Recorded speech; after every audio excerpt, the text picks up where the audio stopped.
If, like me, you struggle with an all or nothing attitude towards weight loss, then today's video is for you.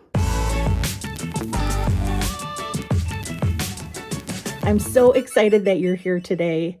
My name is Sandie, otherwise known as the Christian Weight Loss Chick.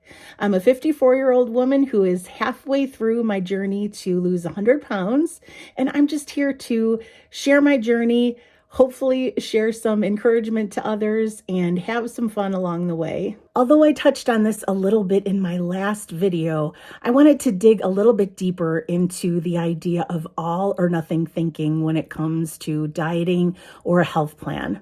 Now, I know that I have majorly gotten caught up in this erroneous way of thinking for most of my life. I've struggled with my weight most of my life, and therefore I have struggled with this thinking for most of my life. Unfortunately, it has never served me well, and I am finally realizing this many years later. I was always either on or off a diet. So I would be what I would think was perfect with my eating and exercising and drinking water and counting everything that I needed to count. Or if I would slip up, I would completely be off the rails. I would think, well, hey, I'm off now, like, might as well go crazy. And that way of thinking obviously has not served me well. I knew this was flawed thinking, but every time I would try in my own power to curb this idea of all or nothing thinking, I would always fall back into my default way of viewing things. As I've gotten older, I've realized just how unsustainable this is and how flawed the thinking is. What I have learned in losing the first half of my weight is that perfection is not the goal. Commitment is. Now, commitment obviously does not mean that you have to be perfect all the time. In fact, expecting that of yourself is just completely unrealistic, and you're just setting yourself up for failure. When I set out to lose 100 pounds, I really thought I was just going to power through and just go all the way. And what I ended up accidentally stumbling upon is what I call the step down method. Now, I cannot wait to share more of this with you, but just in a nutshell, what it was is I would go through spurts of really giving it my all and losing some weight. And then I would go through a short season where I would maintain that weight. And that season might be 2 months even. Then I would do another push to maybe lose another 10 or 15 pounds, and then I would maintain that. And actually, it was the easiest way that I have ever lost weight in my life. It was very simple. It felt easy. And it's the only time in my life that I've actually kept the weight off. Because I knew that crazy all-in time was just a limited season, it just made it so much easier for me to stick with it at that time.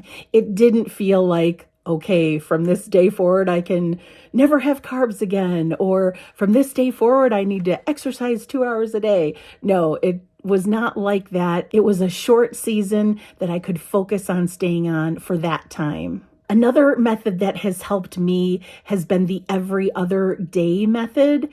So, for example, if you were trying to stop doing something, let's say I was eating pizza every single day, what I would tell myself is, okay, I'm just not going to do it on every other day. So yes, I can have pizza today, but I will not have it tomorrow. I know it's a little bit of a crutch, but if that helps you through, great. You're just getting to the next step.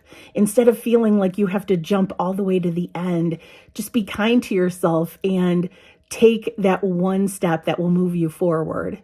Now, back to the pizza example. If I was eating pizza every single day and now I'm doing it every other day, I've already cut down by 50%. So that is a huge improvement. And then maybe over some time, maybe I eat pizza every third day, or give yourself a few weeks and maybe it's every fourth day. For example, right now I am trying to break the bad habit of eating at night. So at the beginning of this year, I made the commitment to not eat at night at least 5 times a week. That at least gave me a little bit of leeway. So if I fell off here and there, it wouldn't feel like it's all or nothing. If I am not eating 5 times out of 7, again, that's a huge improvement, especially when that was usually my go-to almost every night. So in the end, it's the commitment and the consistency that will make a difference. Even if you fall off here and there, it's no problem. You've learned from that and you just need to move forward. And if you're not sure where to start, I feel like the best way is to go to God and just ask Him. Tell Him, hey, God, I want to make this change. You know I want to make this change, but I have no idea how.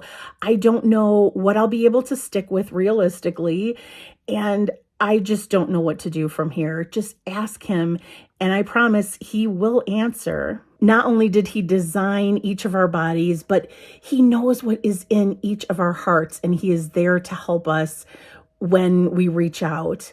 I've also prayed the prayer, God, help me want to change, because there's a lot of things that I know I should change, but really I don't want to give up what I'll need to give up to make those changes, even if I know it's healthy for me.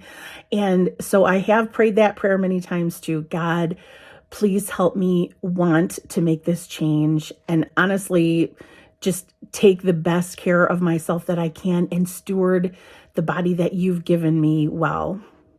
I wanted to say, if you stumble, you'll get up, but really it's a question of when. We all stumble sometimes. We all have hard times, and it's just a matter of getting back up after we do stumble. So make that commitment. Keep in touch with God and keep moving forward. And I promise you will make those improvements. Thank you so much for being here today. And if you would like to follow my journey, please subscribe.